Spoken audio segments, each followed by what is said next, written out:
तो hello guys, महीने भर में हमारा बोर्ड का एग्जाम आने वाला है। महीने भर में मेरे कहने का मतलब ये है कि केमिस्ट्री का हमारा एग्जाम, जहाँ तक जितना मुझे याद है, थोड़ी बहुत अगर गलतियाँ हो तो देख लेना, 27 फरवरी को शायद हमारा एग्जाम केमिस्ट्री का होने वाला है। ठीक है, तो हमारे पास अगर देखा जाए तो लगभग 1 मंथ का टाइम है। बहुत ज़्यादा आपका टाइम वेस्ट मैं नहीं करूँगा। अब हम जो स्टार्ट करने वाले हैं वो हमारा रिवीजन स्टार्ट हो रहा है। ठीक है, तो हम लोग इस 1 महीने में दबा करके रिवीजन करेंगे। और रिवीजन कहाँ से करेंगे, अगर आपको मैं बताऊं तो हम लोग रिवीजन करेंगे कहाँ से। ये अगर आप देखें तो मेरे पास ये नोट्स हैं, ओसवाल के नोट्स हैं। आपका ओसवाल का लेटेस्ट एडिशन जो हमारे पास है, ठीक है, कुछ ना कुछ जुगाड़ करके हमको उसका इंतजाम हो चुका है। 2025 का जो आपका एडिशन, 2024-25 शायद इसको हम बोलते हैं, ये वाला एडिशन हमारे पास है। और बहुत बेहतरीन नोट्स हैं। कुछ ऐसा नहीं है कि यहाँ पे हम लोग, उन लोगों ने हमको पैसे दिए या फिर वैसा कुछ है। ये नोट्स आपके बहुत ज़्यादा बेहतरीन नोट्स है, क्योंकि हमारा एम क्या होता है, लास्ट में आपका फायदा करना। तो हम लोग सब लोग जुड़ करके चाहते हैं कि आपका फायदा हो। तो हमारे पास ये जो नोट्स हैं, बिल्कुल टू द पॉइंट नोट्स इसको मैं बोलूँगा, बिल्कुल, क्योंकि मैंने खुद इन नोट्स को पढ़ा है। तो ये आपकी क्या है, टू द पॉइंट नोट्स एकदम ओसवाल ने बनाए हैं। इनसे हम लोग रिवीजन करेंगे और अगले 1 महीने में इतना सॉलिड रिवीजन कर लेंगे कि अगर आपने थोड़ा बहुत पढ़ाई नहीं भी की, अगर आपने सिर्फ 60 से 70% भी पढ़ रखा है, तो आपका ये करने के बाद 100% होने वाला। अब जितना जो सिलेबस हो चुका है, लगभग हर जगह सिलेबस तो पूरा हो ही चुका होगा। 1-2 चैप्टर अगर बाकी होंगे तो वो भी हो जाएंगे, उसमें कोई दिक्कत वाली बात नहीं है। लेकिन अगर आपका सिलेबस कुछ रह गया है, या फिर आपने नहीं किया, या फिर आपने लापरवाही कर दी, आप 60% 70% ही पढ़ पाए अच्छे से, अब ये आपके पास मौका है कि अब सिलेबस पूरा करने के पीछे मत भागो, अब रिवीजन करो सॉलिड। ठीक है, तो उसके बाद जो आपका अगर 70% पूरा हुआ है तो उसको 100 हम लोग धीरे धीरे रिवीजन के साथ बना देंगे। तो आपको परेशान बिल्कुल नहीं होना है, बस खाली मेरा साथ दो इस पहल में। हम लोग शुरू करेंगे। थोड़ा सा लाइट ऑन करता हूँ मैं, क्योंकि लाइट आ चुकी है। ठीक है, अब हम यहाँ पर देखते हैं हमारा आज का लेक्चर, यहीं पे हम लोग शुरू करते हैं। तो हमारा पहला चैप्टर सबको पता है, एनसीईआरटी का पहला चैप्टर क्या है हमारा, सॉल्यूशन। आसान चैप्टर, इसको मैं बोलता हूँ इजी चैप्टर आपका है। ठीक है, इजी चैप्टर है। बहुत सारे इसमें ऐसे टर्म्स आते हैं, जैसे अगर मैं बात करूँ यहाँ पर कंसंट्रेशन टर्म्स की, ठीक है, यहाँ पे दिया होगा, हालांकि देखो अगर यहाँ पे देखा जाए तो टॉपिक्स जो जो इस चैप्टर में है, पहला क्या टॉपिक बन गया आपका, solution and its expression of concentration. अब इसी को हम लोग प्यार से क्या बोलते थे बचपन में, मतलब 11th में हम लोग क्या पढ़ते थे, कंसंट्रेशन टर्म्स पढ़ते थे। बहुत सारे यहाँ पर रिपीट होते हैं, देखना कंसंट्रेशन टर्म्स, यहाँ पे क्या आपके बहुत सारे कंसंट्रेशन टर्म्स जो है वो रिपीट होते हैं। ठीक है, अब देखना बड़े ध्यान से कुछ चीजें यहाँ पर।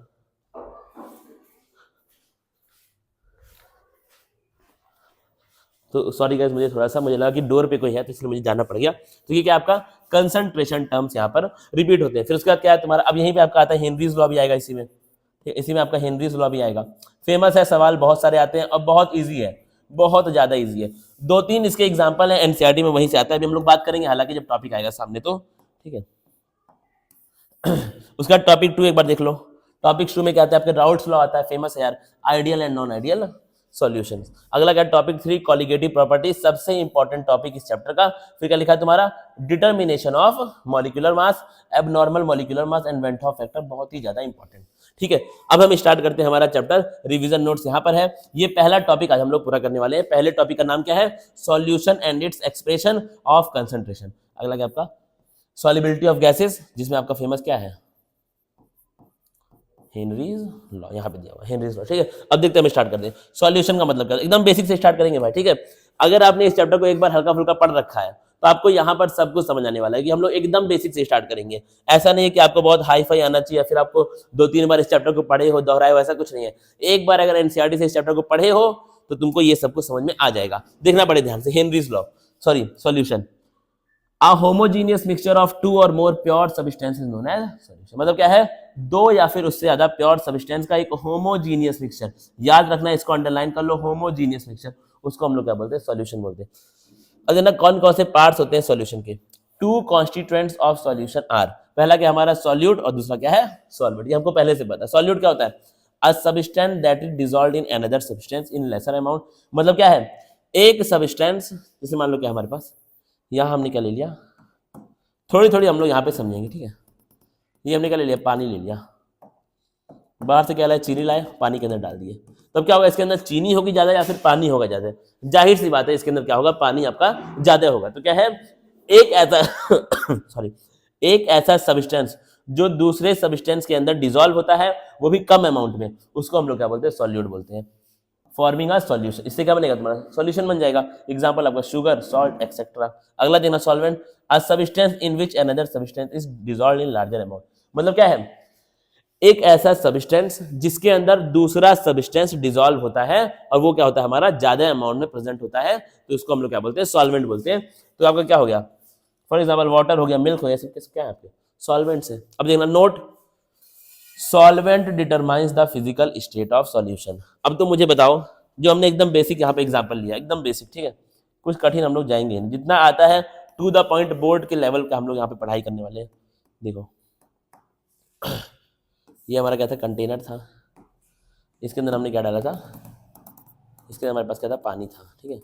पानी में हमने क्या डाल दी, चीनी डाल दी, चीनी के कुछ टुकड़े इसके अंदर, बाद में तो क्या हो जाएंगे, सब मिक्स हो जाएंगे, लेकिन अभी के लिए मैं, क्योंकि हमको दिखाना है इसलिए मैं आपको उस चीज़ को दिखा रहा हूँ। आपने क्या डाल दिया इसके अंदर, चीनी डाल दी। अब देखना बड़े ध्यान से, कोई तुमसे पूछेगा, ठीक, अगर मैं इसका नाम दूँ सॉल्यूशन का, तो मैं क्या नाम लिख सकता हूँ, sugar in water solution, sugar in water solution.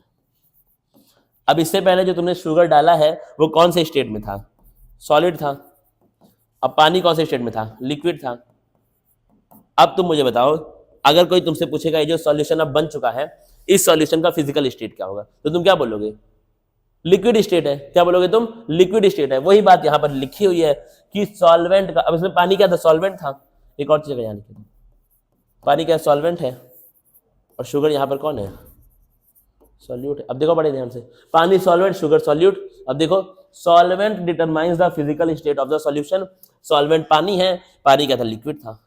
तो यानी कि सॉल्वेंट बताता है किसी भी सॉल्यूशन की फिजिकल स्टेट क्या होगी, सॉलिड होगी, लिक्विड होगी, गैस होगी या फिर कुछ भी होगी, ठीक। अब देखना अगला, टाइप्स ऑफ सॉल्यूशन, बड़े ध्यान से इसको भी, types of solution, any state of matter solid, liquid और gas can act both as solvent and solute. मतलब क्या है, कोई भी स्टेट ऑफ मैटर, सॉलिड हो, लिक्विड हो, गैस हो, वो सॉल्वेंट की तरह भी काम कर सकता है और सॉल्यूट की तरह भी काम कर सकता है। डिपेंड करता है कि हालात कैसे हैं during the formation of a solution. Therefore depending upon the physical state of solute and solvent we can have following 9 different types of solution। बहुत इंपॉर्टेंट है, एनसीईआरटी में टेबल दिया हुआ है, देखो इंपॉर्टेंट। अब देखो इसमें हम लोग को बहुत ज्यादा मैं इसमें कुछ समझा नहीं पाऊंगा, लेकिन ये टेबल का स्क्रीनशॉट अगर आप ले पाए तो आप ले सकते हैं, ठीक है। अगर मैं थोड़ा सा साइड हूं और आप इस टेबल का स्क्रीनशॉट खींच लीजिए, क्योंकि इससे सवाल डायरेक्ट आते हैं, एग्जाम्पल से आते हैं सवाल डायरेक्ट एकदम। देखना क्या लिखा है, पहला क्या सॉल्यूशन हमारा, सॉलिड सॉलिड सॉल्यूशन, सॉल्यूट इसमें क्या होगा, सॉलिड होगा, और सॉल्वेंट भी क्या होगा, सॉलिड होगा। तो जो स्टार्टिंग में लिखा है वो कौन है, तुम्हारा सॉल्यूट है, और जो बाद में लिखा है वो क्या है, solvent. Solid, liquid, solution. Examples भाई अपना देख लेना, रिवीजन हम लोग कर रहे हैं तो एक एक एग्जांपल को मैं पढ़ूं, इसमें कोई भी लॉजिक नहीं है, एग्जांपल आपको याद ही करना है at the end of the day.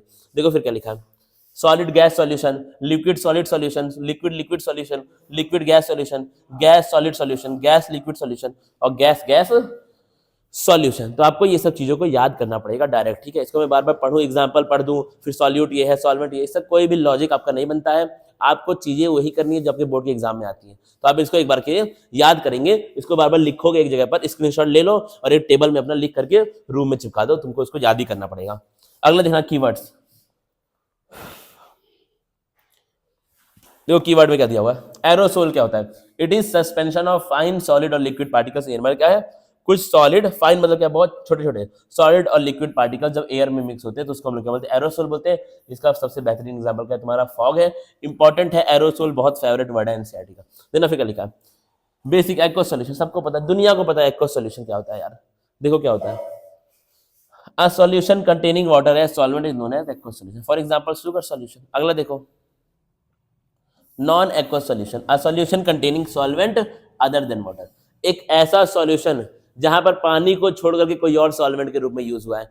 देखो सॉल्यूशन को दो टाइप में इन्होंने तोड़ दिया, एक एक्वस एक नॉन एक्वस। एक्वस मतलब जहां पर पानी सॉल्वेंट है, नॉन एक्वस मतलब जहां पर पानी को छोड़ के कोई भी सॉल्वेंट है। तो हमारा ये क्या हो गया, नॉन एक्वस सॉल्यूशन। जैसे क्या है तुम्हारा, आयोडीन डिसॉल्व्ड इन अल्कोहल के अंदर आयोडीन।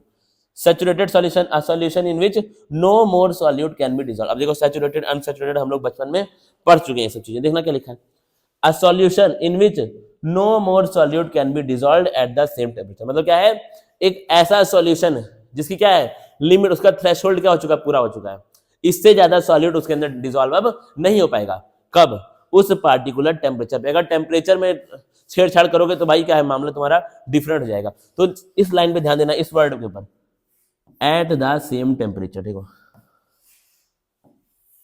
ठीक है, देखना थोड़ा इसको मैं अगर यहाँ से लेकर के आते हैं, हाँ क्या लिखा हुआ है यहाँ पे, एट द सेम टेम्परेचर। तो क्या उस पार्टिकुलर टेम्परेचर पे एक ऐसा सॉल्यूशन जहां पर उस पार्टिकुलर टेम्परेचर पे उससे ज्यादा सॉल्यूट डिसॉल्व ना हो पाए, उसको हम लोग क्या बोलते हैं, सैचुरेटेड सॉल्यूशन बोलते हैं। अगला देखना बहुत ध्यान से, यहाँ पर अनसैचुरेटेड, इसको मैं थोड़ा सा अगर ऊपर करूँ तो हाँ देखो अभी बहुत बहुत आराम से दिख रहा होगा मेरे ख्याल से। Unsaturated solution, a solution in which more amount of solute can be dissolve, मतलब क्या है, अभी उसका सैचुरेशन पॉइंट नहीं आया, अभी उसमें और सॉल्यूट हम लोग डिसॉल्व कर सकते हैं एक पार्टिकुलर टेम्परेचर पे, उसको हम लोग क्या बोलते हैं, अनसैचुरेटेड सॉल्यूशन बोलते हैं। अब देखना method of expressing concentration of solution, मतलब हम लोग सॉल्यूशन की कंसंट्रेशन को कैसे कैसे किन किन तरीकों से एक्सप्रेस कर सकते हैं।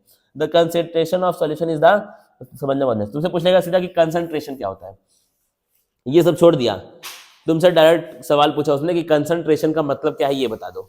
देखो क्या मतलब होता है, the concentration of solution is the amount of solute present in the given quantity of solute और सॉल्वेंट, मतलब क्या है, कितना सॉल्यूट प्रेजेंट है एक पार्टिकुलर क्वांटिटी में सॉल्वेंट की, उसी को हम लोग क्या बोलते हैं, कंसंट्रेशन ऑफ सॉल्यूशन बोलते हैं। ठीक है, सिंपल बात।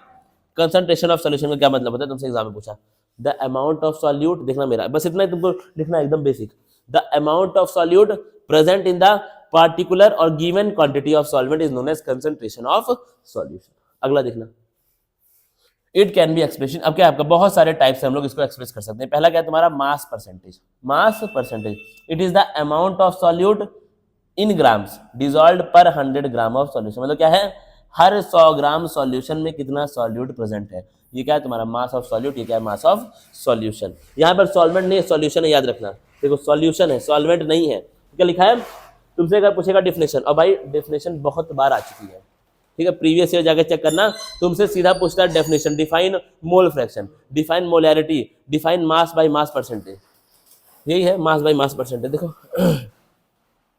अमाउंट ऑफ सॉल्यूट, परसेंटेज का मतलब ही क्या होता है, 100 में से तुम देख रहे हो, तुमसे तुम्हारे घर में जब जाते हो, देखना एक आसान में तुमको बताऊं बेसिक चीज, घर में जब आप जाते हैं, आपका रिजल्ट डे में आप जा रहे हैं, रिजल्ट आया, ठीक है, मान लो तुम्हारा पापा गए, उन्होंने पूछा भाई तुम्हारा कितना परसेंटेज है, तो परसेंटेज तुम क्या बोलोगे, 200 बोल दोगे या फिर 150 बोल दोगे या फिर 130 बोल दोगे, ऐसा नहीं बोलोगे, किसी का 70, किसी का 80, किसी का 85, 100 से ऊपर परसेंटेज नहीं होता है, क्योंकि परसेंटेज को देखते ही हम 100 में हैं, तो जो हाईएस्ट परसेंटेज होगा वो कितना होगा, 100 होगा, उसी में से आता है भाई 92% आ गया, किसी का 85 आ गया, किसी का पता चले 23% आ गया, तो ये सब क्या है आपका परसेंटेज, हम लोग 100 में से देखते हैं, यानी कि यहाँ पे हाईएस्ट वैल्यू क्या होगी, 100 ग्राम होगी। तो क्या है 100 ग्राम, टोटल सॉल्यूशन कितना है, हाईएस्ट सबसे ज्यादा सॉल्यूशन है कितना, 100 ग्राम हमारे पास है, उसमें से कितना सॉल्यूट है उसी को बोलते हैं, देखो मैंने एकदम आसान, 100 ग्राम हमारे पास सॉल्यूशन है, उसमें कितना सॉल्यूट है उसी को बोलते हैं मास परसेंटेज। बात खत्म हो गई, एंड ऑफ डिस्कशन। फॉर्मूला पूछेगा, मास of solute in the solution upon total mass of the solution into 100। सवाल करेंगे भाई, क्वेश्चन करेंगे, अभी फिलहाल हम लोग रिवीजन कर रहे हैं, थ्योरी का क्वेश्चंस आपके इसी बुक में दिए हुए हैं, उसको हम लोग करेंगे बाद में। अब देख लो, उसके बाद अगला देखना बहुत ध्यान से, वॉल्यूम परसेंटेज, वही चीज़ है, मास की जगह पे क्या लगा दो, वॉल्यूम लगा दो, तो बहुत ज़्यादा मैं इसमें टाइम वेस्ट नहीं करूँगा। कितना वॉल्यूम है, 100 ml सॉल्यूशन में, ये ग्राम में था तो ये ml में, सिंपल बात है, फॉर्मूला वही चल रहा है। अब क्या है तुम्हारा मास बाई वॉल्यूम परसेंटेज, अब यहाँ पे ऊपर मास आ गया, नीचे वॉल्यूम आ गई, मैंने क्या बोला है, फॉर्मूला बेसिक है। अब देखो इस तरह के फॉर्मूले में नीचे हमेशा क्या होता है, सॉल्यूशन होता है, और ऊपर क्या होता है, सॉल्यूट होता है, याद रखना। कभी अगर एग्जाम में फॉर्मूला भूल जाओ, नीचे सॉल्यूशन लिख दो और ऊपर क्या लिख दो, सॉल्यूट लिख दो। यहाँ पे क्या लिखा हो, मास बाई वॉल्यूम परसेंट, मतलब volume of solution, mass of solute. जो पहले लिखा है वो क्या बनेगा, न्यूमरेटर बनेगा, जो बाद में लिखा है वो क्या बनेगा, डिनोमिनेटर बनेगा, सिंपल बात है। अब अगर याद करना है तो क्या करोगे, अभी तक हमने क्या पढ़ा था, यहाँ पे हम क्या देख रहे थे, वॉल्यूम 100 ml सॉल्यूशन में, यहाँ पे क्या देख रहे थे, मास 100 ग्राम सॉल्यूशन में, यहाँ पे क्या देखेंगे, mass of solute present in 100 ml of solution. देखो वही चीज है, it is defined as mass of solute dissolved per 100 ml of solution. ये आपको कहाँ पे होता है यूज, देख लो भाई, अब दिया हुआ है तो इंपॉर्टेंट है, मेडिसिन में और फार्मेसी में हम लोग इसको यूज करते हैं। देखना चीजों को आगे अगर हम लोग और जाए तो यहाँ पे दिया हुआ है भाई, देखो फॉर्मूला दिया हुआ है, जो बताया है वही है फॉर्मूला, बहुत ज़्यादा अंतर नहीं होगा, ठीक है, वही सब चीज़ें चलती हैं यार, कुछ अलग थोड़ी हो जाएगा अचानक से। लिखना पेन है, ये आपको चलेगा। अब क्या है, पार्ट्स पर मिलियन, 1 मिलियन का मतलब क्या होता है, 10 raised to the power 6। अब सब कुछ सेम हो जाएगा, देखना बहुत ध्यान से। अब सब कुछ यहाँ पे क्या हो जाएगा, जो हमने परसेंटेज में पढ़ा है वही सब कुछ यहाँ पर जाके सीधा तुमको कॉपी कर देना, एकदम डिट्टो। बस अंतर क्या है, वहां पर क्या देख रहे थे हम लोग, 100 में देख रहे थे, तो हम लोग क्या करते हर जगह 100 से मल्टीप्लाई कर रहे थे। यहाँ किससे करेंगे, एक वहां पे क्या था परसेंटेज था, यहाँ पे क्या है मिलियन है, तो क्या कर देंगे 10⁻⁶ से मल्टीप्लाई कर देंगे। सिर्फ इतना अंतर यहाँ पे आपको देखते हुए चलना है। देखो क्या लिखा हुआ है, it can be defined as parts of a component per million. अब क्या है, पार्ट्स तुमको देखने हैं पर मिलियन में। पार्ट्स का मतलब क्या, पार्ट्स आपका मास हो सकता है, वॉल्यूम हो सकता है, या फिर मास टू वॉल्यूम हो सकता है, देखना पड़ेगा ध्यान से। It is used to express the concentration of a solute present in trace quantity. मतलब क्या है, अगर सॉल्यूट बहुत कम अमाउंट में है तब हम लोग इसको यूज करते हैं। देखना एक बेसिक फार्मूला, एक बेसिक जनरल फार्मूला इसका क्या हो सकता है, देखो परसेंटेज नहीं sorry parts per million, number of the parts of the component मतलब सॉल्यूट जिसकी बात हो रही है, जिसका यहाँ पे तुम निकाल रहे हो parts per million, total number of parts of all the components of the solution into 10⁻⁶। Simple formula. अब इसको हम लोग समझा भी सकते हैं बहुत अच्छे से, लेकिन उतना हमारे पास टाइम नहीं है भाई, 1 महीना है। जो जो चीजें इसमें दी हुई है डायरेक्ट पढ़ लो, डायरेक्ट तुमको पढ़ना है, क्योंकि बोर्ड एग्जाम में सवाल एकदम डायरेक्ट आते हैं। तो देख लो यहाँ पर parts per million can be expressed in 3 ways. पहला क्या तुम्हारा मास टू मास, मतलब parts per million mass to mass में तुमको देखना है, तो mass of component upon total mass of solution 10⁻⁶। Solution यहाँ ले लो। अब यहाँ पे लिखा है, अगर यहाँ पे मास तुमको लिखना है सॉल्यूट का, तो तुम यहाँ पे सॉल्यूट भी लिख सकते हो, ठीक है। अब एग्जाम में अगर आ रहा है सवाल, किसी को कंफ्यूजन हो तुमसे पूछ ले पार्ट्स पर पीपीएम बताओ, मास टू मास ऐसे लिखा हूँ इस सॉल्यूशन का, तो क्या लिख दो, ऊपर लिख दो सॉल्यूट और नीचे लिख दो सॉल्यूशन। सिंपल आंसर सबका सब आएगा, एकदम सही होगा। Volume to volume, volume of a component upon total volume of a solution. अब कंपोनेंट तुम्हारा सॉल्यूशन के अंदर 2 होते हैं, कंपोनेंट सॉल्यूट और क्या होता है सॉल्वेंट होता है। या तो वहां पे देगा कि सॉल्यूट का निकालना है कि सॉल्वेंट का, अगर नहीं देगा तो यहाँ क्या लिखा हुआ है, अगर नहीं देगा तो यहाँ क्या लिखा हुआ है, पढ़ लोगे पढ़ पाओ तो सॉल्यूट लिखा हुआ है, डायरेक्ट सॉल्यूट का निकाल करके वहां पर रख देना, आंसर तुम्हारा सही होगा, जिम्मेदारी वाली बात है। अगला देखो, देखना बड़े ध्यान से इसको भी, अगर देख पाओ तो क्या लिखा है, मास टू वॉल्यूम, वही बात चलेगी। मोल फ्रैक्शन इंपॉर्टेंट बहुत ज्यादा है, डेफिनेशन पूछता है इसका मोल फ्रैक्शन का। देखो क्या होती है definition, it is the ratio of number of moles of a particular component to the total number of moles of all the component. मतलब क्या है, एक पार्टिकुलर, जैसे मान के चलो अगर मैं एग्जांपल यहाँ पे दूं, क्योंकि थोड़ा सा इंपॉर्टेंट है ये आपका, एक पार्टिकुलर, एक आपका क्या है सॉल्यूशन है, ठीक है, उसमें 2 पार्ट्स हैं, एक ए है और एक कौन है बी है। तुमसे पूछेगा मोल फ्रैक्शन बताओ ए का, तुमको क्या करना है, number of moles of A upon total moles, N T मतलब क्या है टोटल मोल्स, इसको अगर यहाँ ब्रैकेट में लिखो तो क्या हो जाएगा N A plus N B, तो क्या है सिंपल बात तुम्हारी ये है। अगर दिखाओ तो यहाँ पे देखो क्या लिखा हुआ है, रेशियो ऑफ, रेशियो मतलब क्या है fraction of number of moles of a particular component to the total number of moles of a solution of all the component. Mole fraction of component A क्या हो जाएगा तुम्हारा, mole of A upon total moles, mole fraction of B mole of B upon total moles. जाहिर सी बात है sorry, अभी तुम्हारे मोल्स हैं तो मोल, ये तुम्हारे सॉरी क्या है फ्रैक्शंस हैं, फ्रैक्शंस को जोड़ के क्या आता है वैल्यू हमेशा 1 ही आती है, तो हाईएस्ट वैल्यू फ्रैक्शन की क्या होती है 1 ही होती है। यानी कि जितने भी कंपोनेंट्स हैं, जैसे मान लो एग्जांपल फॉर एग्जांपल कोई सॉल्यूशन है वो A plus B plus C plus D, इन सबको मिला के एक सॉल्यूशन बना है, ठीक है, उसका नाम है एफ। तो क्या मैं ऐसे लिख सकता हूँ कि नहीं बताना, काई, इसको हम काई बोलते हैं मोल फ्रैक्शन को, ठीक है, कुछ इस प्रकार से आपका बनता है भाई, इसको मैं कभी बना ही नहीं पाया अपनी लाइफ, लेकिन ठीक है देखना, काई ए काई बी काई सी काई डी इज इक्वल टू क्या होगा 1 होगा, सबको जोड़ क्या आएगा 1 ही आएगा हमेशा ही भाई। अब देखो यहाँ पे मोलैरिटी भाई famous, it is defined as number of moles of solute dissolved per litre of solution. दरवाजे पे कोई आ गया, दरवाजे की कुंडी मारो, कोई न बच के जा नहीं पाए। देखो भाई molarity, number of moles of solute upon volume of solution in litres, basic है भाई। देखो अब देखना इसमें थोड़ा इन्होंने छेड़छाड़ की है, बताया नहीं क्या है। मोलैरिटी क्या होता है तुम्हारा number of moles of solute, ठीक है। अब देखना इसमें सॉल्यूट को हमेशा ये लोग बी से कर रहे हैं डिनोट, यहाँ ऊपर हम लिखे तो बी का मतलब क्या होगा, हर बार बी का मतलब क्या होगा सॉल्यूट होगा, और ए का मतलब हर बार क्या होगा सॉल्वेंट होगा। इतना अगर तुम देखते हुए चलो तो बताना मुझे, ठीक है। अब देखना इसके आगे number of moles of solute यानी कि N B upon volume of solution V बस खाली, ठीक है। अब बताना तुम मुझे, अगर बच्चा ने पढ़े हो तो NB को हम लोग क्या लिखते हैं, मास अपॉन मोलर मास लिखते हैं कि नहीं। मास को यहाँ पर W से करते हैं, note WB upon molar mass of B। क्या मैं इसको यहाँ पे लिख सकता हूँ कि नहीं, बताना। WB upon MB upon into volume, ठीक है। अब यहाँ पे कैसे कर दिया, वॉल्यूम को मिलीलीटर में लिख दिया। अगर वॉल्यूम लीटर में है तब तो ये हमारा इतना, सॉरी, अगर वॉल्यूम लीटर में है तो इतना फार्मूला तुम्हारा क्या हो गया, सही हो गया। लेकिन अगर वॉल्यूम मिली लीटर में है तो क्या करोगे, बस इतना तुमको अंतर करना। अगर वॉल्यूम ml में दिया हुआ है तो ऊपर क्या करो, 1000 से मल्टीप्लाई कर दो, बात खत्म। ये तुम्हारा ml, दो फार्मूले आपके बन चुके हैं। दो क्या है, फार्मूला एक ही है, बस में छेड़छाड़ कर करके थोड़ा बहुत नए नए फार्मूले आपके बनते जाते हैं। यहाँ पर उसको मेंशन कर दिया था, मोल्स ऑफ सॉल्यूट क्या होता है आपका, weight of solute upon molar mass of solute. अब देखो मोलैलिटी क्या होती है, मिलता जुलता, अंतर क्या था, यहाँ पे सॉल्यूशन के वॉल्यूम की बात करता है, यहाँ पे क्या करता है सॉल्वेंट के मास की बात करता है, वो भी किसमें, किलोग्राम में। यहाँ पर भी क्या थी, SI वैल्यू हमने ली थी, लीटर ले लिया था। देखो क्या लिखा है, it is defined as number of moles of solute dissolved per kg of solvent, या फिर पर 1 kg ऑफ सॉल्वेंट। वही बात है, उसमें फिर से छेड़छाड़ किया तो आपका नई नई चीज यहाँ पे आ गई। ये सब भाई थोड़ा बहुत पढ़ लेना। एक चीज यहाँ पे क्या लिखे, molality and mole fraction do not change with change in temperature. जिस जिसमें वॉल्यूम आएगा वो टेम्परेचर से चेंज हो जाएगा। ट्रिक लिख लो यहीं पर, ठीक है, साइड में पीले कलर से, अगर मैं यहाँ पे लिखूँ तो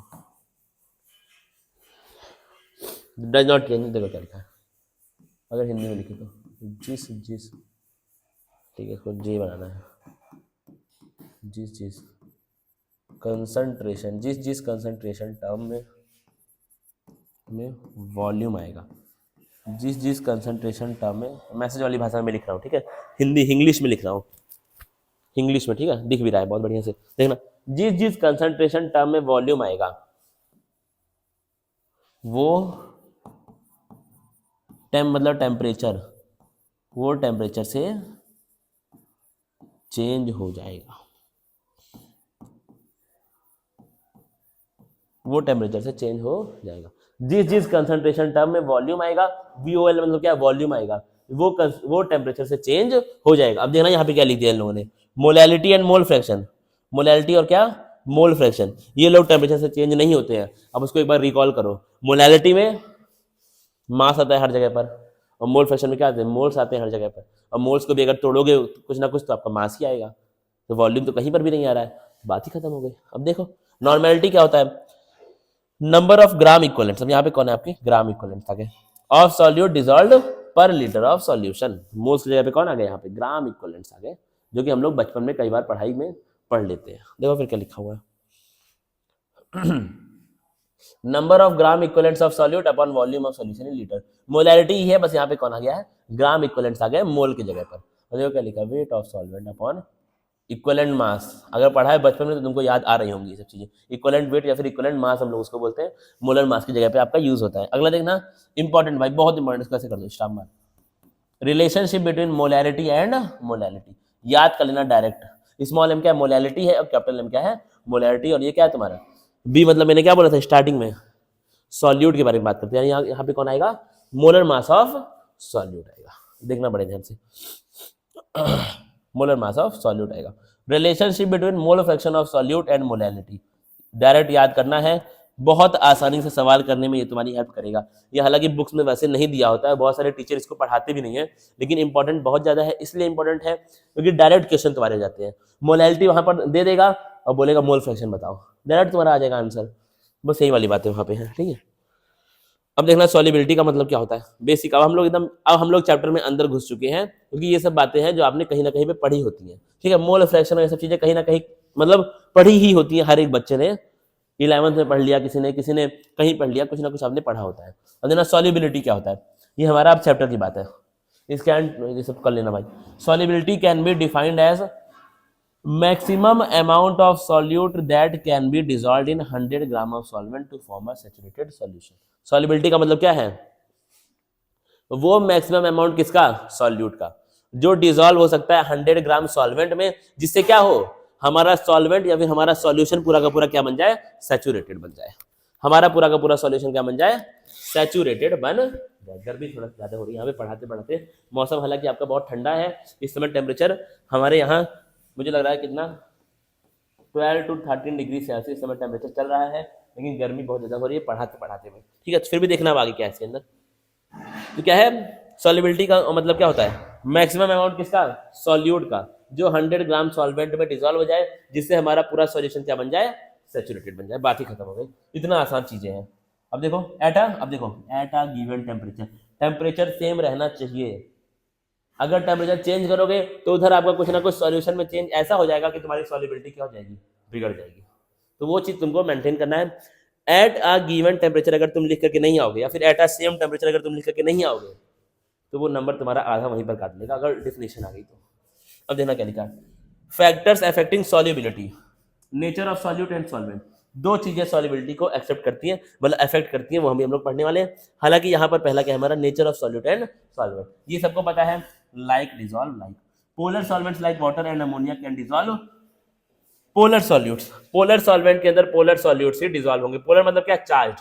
पोलर को अगर हम लोग प्यार से बोले, एकदम नॉर्मल बोले, तो क्या हो सकता है तुम्हारा, पोलर मतलब क्या हो जाएगा, चार्ज हो जाएगा। देखो क्या लिखा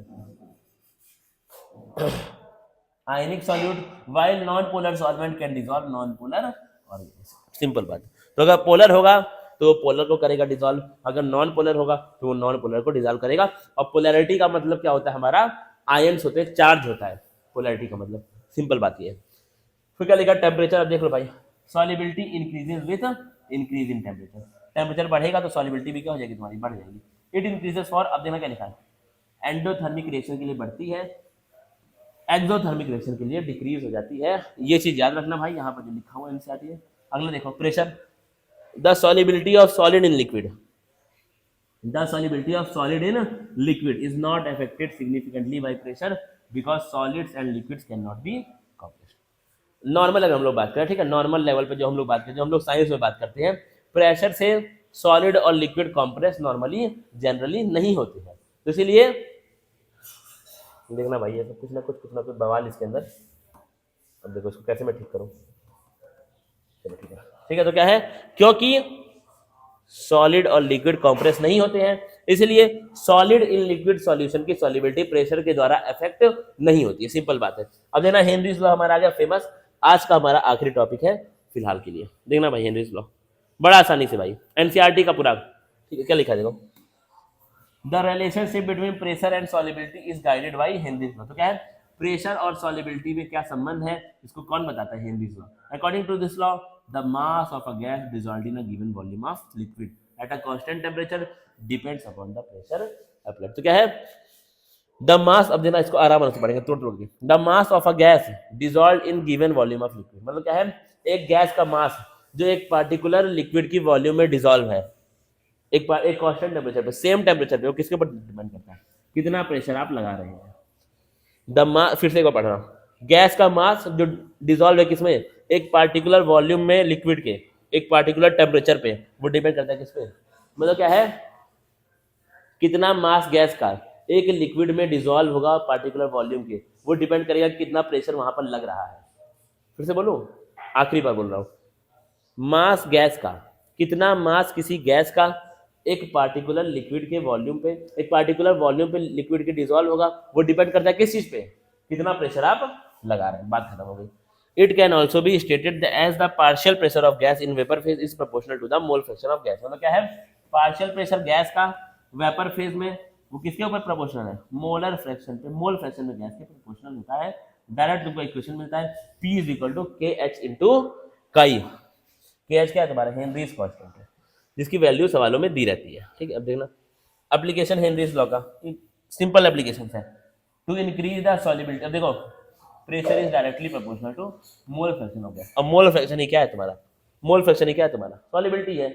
मतलब क्या है, कितना मोल सॉल्यूट का एक सॉल्यूशन में है, वही क्या है तुम्हारा, मोल फ्रैक्शन है। तो अगर तुम प्रेशर बढ़ाओगे तो मोल फ्रैक्शन बढ़ जाएगा।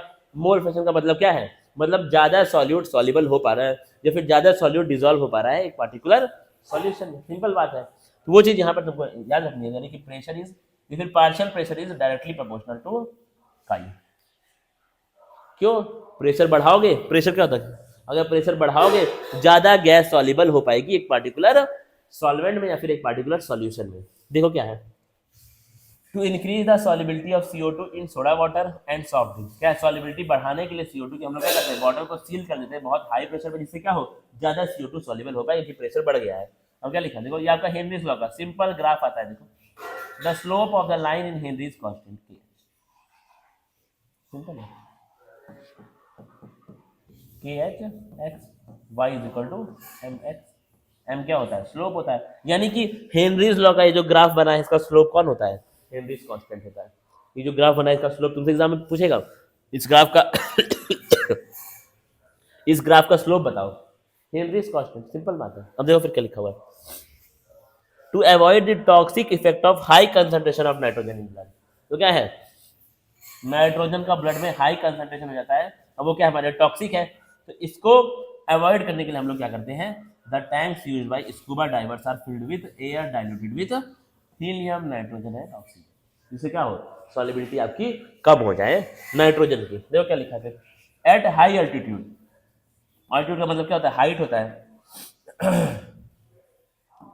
लंबी लंबी हाइट पे, बहुत ऊंची हाइट पे, लो ब्लड ऑक्सीजन, जैसे कि तुम्हारा हाइट अगर बढ़ती है तो वहाँ पे क्या हो जाएगा, प्रेशर क्या हो जाएगा, अपने आप कम हो जाएगा, प्रेशर कम हो गया तो सॉल्युबिलिटी भी क्या हो जाएगी, ऑक्सीजन की हवा में कम हो जाएगी, और ब्लड में भी ऑक्सीजन क्या हो जाएगा, अपने आप कम हो जाएगा, जिससे क्या है, तुम्हारा एनॉक्सिया की कंडीशन आपको फील होती है। मतलब क्या है, तुमको बिल्कुल भी ऐसा लगेगा कि तुम्हारे ब्लड में ऑक्सीजन नहीं बची हुई है, या फिर ब्रेन में बिल्कुल भी ऑक्सीजन नहीं आ पा रही है। उससे क्या होगा, तुम्हारा जो भी क्लाइंबर है उनको क्या होगा, वो लोग ठीक से सोच नहीं पाएंगे।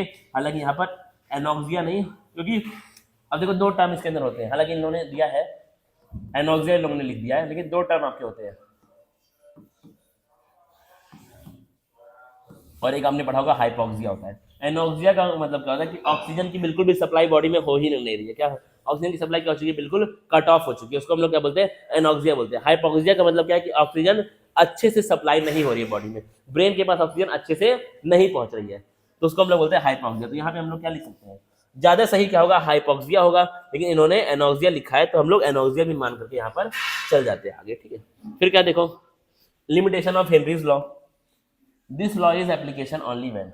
अब देखो इंपॉर्टेंट है भाई, लिमिटेशन डायरेक्ट पढ़ने वाली चीज है, तुमसे पूछ लेगा 3 नंबर का आ जाएगा सवाल, 3 नंबर में इसको लिख करके आगे बढ़ जाना लाइफ में। देखो क्या लिखा, the pressure of a gas is not too high. देखो क्या है, this law is application only when, ये लॉ तभी काम करता है जब क्या हो चीजें, प्रेशर क्या हो गैस का बहुत ज्यादा हाई ना हो, और टेम्परेचर क्या हो बहुत ज्यादा लो ना हो, या फिर जो गैस है उसके अंदर कोई भी केमिकल चेंज ना हो, या फिर gas should not undergo association और डिसोसिएशन इन द सॉल्यूशन। मतलब क्या है, सॉल्यूशन के अंदर गैस के साथ ना एसोसिएशन होना चाहिए ना फिर डिसोसिएशन वहां पर होना चाहिए।